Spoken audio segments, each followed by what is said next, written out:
اللہ نے 11 مہینوں کے نام عربوں سے رکھوائے اور روزے کے مہینے کا نام خود رکھا قرآن میں، شہر رمضان الذی انزل فیہ القرآن۔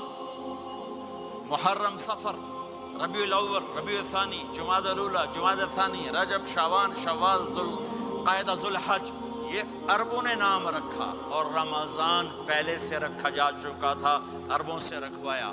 رمضان کے لفظ اور روزے میں کیا جوڑ ہے؟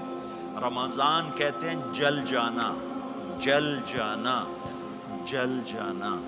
تو اس کو روزے کے ساتھ کیا مناسبت ہے کہ جب کوئی مرد عورت روزہ رکھتا ہے یا رکھتی ہے تو پچھلے 330 دن کے گناہ، آج روزہ رکھا، بھٹی تیار ہو گئی، گناہ ڈال کے جلاؤ، دوسرے دن اور گناہ جلاؤ، تیسرے دن اور گناہ، چوتھے دن اور، 30ویں دن سارے گناہوں کو اللہ تعالیٰ جلا کے راکھ کر کے ایمان والے مرد عورت کو پاک کر کے صاف کر کے آخری رات کہتا ہے جاؤ بخشے بخشائے چلے جاؤ، جاؤ بخشے بخشائے چلے جاؤ۔